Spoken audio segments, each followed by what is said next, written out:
এত ভালোবাসো কেন মালিক আমায়?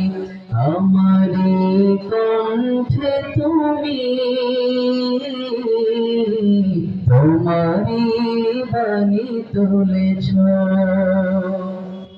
বুকের দিরাজে তুমি কোরআনে স্থান দিয়েছ। এত ভালোবাসো কেন মালিক আমায়? কি করে শুকর তার করি আদায়? এত ভালোবাসো কেন মালিক আমায়? এত ভালোবাসো কেন মালিক?